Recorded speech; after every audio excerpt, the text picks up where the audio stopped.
Premier చూసాను darling కింద caption ఉంటుంది వై దిస్ కొలవేరి అని. సో మీరు అర్థం చేసుకోవచ్చు, ఆ టైటిల్లోనే మీకు అర్థమవుతుంది. కొంచెం మూవీ బాగుందని అనిపిస్తుంది, ఒక్కొక్కసారి ఏంటి ఇలా ఉంది అని అనిపిస్తుంది అనమాట. బట్ ఓవరాల్గా మూవీ చూసుకుంటే కొత్తగా ట్రై చేశారని అనిపిస్తుంది. నభా నటేష్ గారు ఒక 7 క్యారెక్టర్స్ తనలో స్ప్లిట్ పర్సనాలిటీస్ ఉంటాయన్నమాట. ఆ స్ప్లిట్ పర్సనాలిటీస్కి ఒక్కొక్క స్టోరీ ఉంటుంది. దాన్ని ఎలా ఈయన క్యూర్ చేశాడు, దానికి ఎలా ట్రీట్మెంట్ ఇచ్చాడు అనేది మనం చూసుకోవచ్చు. అండ్ ఇంకోటి చూసుకుంటే అనన్య నగర్లో కూడా ఉంటుంది ఒక బెస్ట్ పర్ఫార్మెన్స్ అనమాట. తను ఒక సైకాలజీ సంబంధించిన డాక్టర్ లాగా ఉంటుంది. అండ్ ఓవరాల్గా చూసుకుంటే ఎక్కడో కొంచెం చిన్న ఏదో క్యారెక్టర్స్ చేసినట్టు అంటే వాంటెడ్లీ చేసినట్టు ఉంటుంది, కానీ అంత ది బెస్ట్ పర్ఫార్మెన్స్ లాగైతే అనిపించలేదు. బాగుంది, అంటే ఏదో ఇంకొకటి డిఫరెంట్ జాన్ అనమాట. అంటే మల్లేశం ఒకటి, బలగం ఒకటి, అంటే ఒక్కొక్క స్టైల్ ఆఫ్లో వెళ్తున్నాడు ప్రియదర్శి. చెప్పుకోవాలంటే కాన్సెప్ట్స్ తీసుకుంటేనే ఇలాంటి మంచి సినిమాలు వస్తేనే బాగుంటుంది. బట్ ప్రొడక్షన్ వాల్యూస్ అన్నీ బాగున్నాయి. ఒక తమిళ నుంచి వచ్చి తెలుగులో తీసిన డైరెక్టర్గా చూసుకుంటే కొంచెం పర్లేదు, ఓకే బాగానే మేనేజ్ చేశాడు. అన్ని క్రాఫ్ట్స్ కూడా ఆయన హ్యాపీగానే హ్యాండిల్ చేశాడు. ప్రొడక్షన్ కూడా హనుమాన్ ప్రొడక్షన్ వాళ్ళు చాలా బాగా చేశారు. ఇంకొంచెం ఏమన్నా కొంచెం కేర్ తీసుకొని కొంచెం అంటే కరెక్షన్స్ ఏమైనా చేస్తుంటే బాగుంటుంది.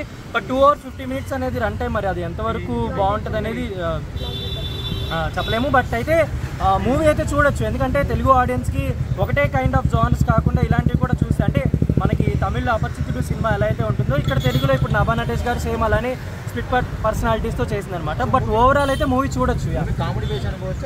కామెడీ అంటే మరీ అంత కామెడీ కాదు. ఇప్పుడు రఘుబాబు గారు ఉన్నారు, ఆయన ఫాదర్ క్యారెక్టర్ చేసిన ఆయన ఉన్నారు, అంటే అంత లెవెల్గా అందరినీ వాడుకోలేదేమో అని అనిపించింది.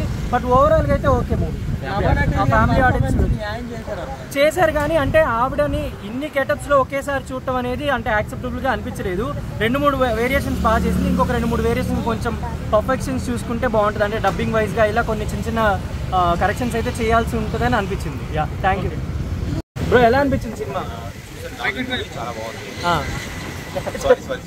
డార్లింగ్ మూవీ చూడడం జరిగింది, బాగా చేశారు. జస్ట్ యాక్చువల్లీ నిన్నే ప్రీమియర్ షో చేశాను, నిన్నే పాజిటివ్ టాక్ వచ్చింది.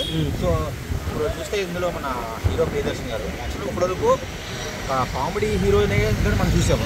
బలగంలో సెంటిమెంట్ కూడా బాగా చేశారు, బలగం కానీ మలేషియన్. సో ఇందులో ఫుల్ లెంత్ కామెడీ అంటే బాగా చేశారు. Same time Nabha heroine Nabha Natesh కూడా బాగా చేశారు. ఇంకా రఘుబాబు గారి క్యారెక్టరేషన్ యాక్చువల్గా చాలా డేస్, అది కాకుండా ఒక సింగిల్ క్యారెక్టర్ చేయడమే చాలా గ్రేట్. అటువంటిది ఒకే ఆర్టిస్ట్ 4-5 క్యారెక్టర్ చేయడమే చాలా గొప్ప. అందులో ఇదివరకు అపరిచితుల్లో మన విక్రమ్ గారితో పోల్చడం జరిగింది. పోల్చడం మంచిదే, బట్ అంత కాకపోయినా కానీ ఈవిడ రేంజ్ ఈవిడ చేసింది. విక్రమ్ గారి రేంజ్ అందుకోవడం అనేది కష్టం. సో ఆవిడతో ఆయనతో పోల్చింది గ్రేటే, బట్ అంత కాకపోయినా బాగా చేసింది. తప్పనిసరిగా వస్తాయి. అంటే ఇంకొంచెం ప్రమోషన్స్ చేస్తుంటే బాగుండేదేమో అనిపిస్తుంది. వాళ్ళు ఏంటంటే నాకు తెలిసి కంటెంట్ మీద వాళ్ళు బేస్ అయ్యి వెళ్ళిపోయారు. మీరు చెప్పినట్టు మంచిగా ప్రమోషన్ ఇస్తే ఇంకా బాగుండేది, ఎందుకంటే హనుమాన్ వాళ్ళ దాని నుంచే వచ్చింది కదా కాబట్టి. సో ఏంటంటే అది కానీ మూవీస్ లేకపోయినా కానీ సినిమా మూవీస్ ఏమి రిలీజ్ లేవు, అయినా కానీ ఈ సినిమా ఒకటి అంటే ఆడియన్స్ బాగా ఎంజాయ్ చేయొచ్చు. ఫ్యామిలీ ఆడియన్స్ కానీ లవర్స్ కానీ అందరూ కూడా బాగా ఎంజాయ్ చేయొచ్చు. ఇంకా సాంగ్స్ కూడా బాగుంది. మెయిన్ చెప్పండి బీజిఎం చాలా బాగుంది. బీజిఎం ఎవరు చేస్తే చాలా బాగా చేశారు. సో ఓవరాల్గా చూసుకుంటే ఈ ఫ్యామిలీ ఆడియన్స్ కానీ లవర్స్ కానీ యూత్ కానీ అందరూ చూసి బాగా ఎంజాయ్ చేయొచ్చు.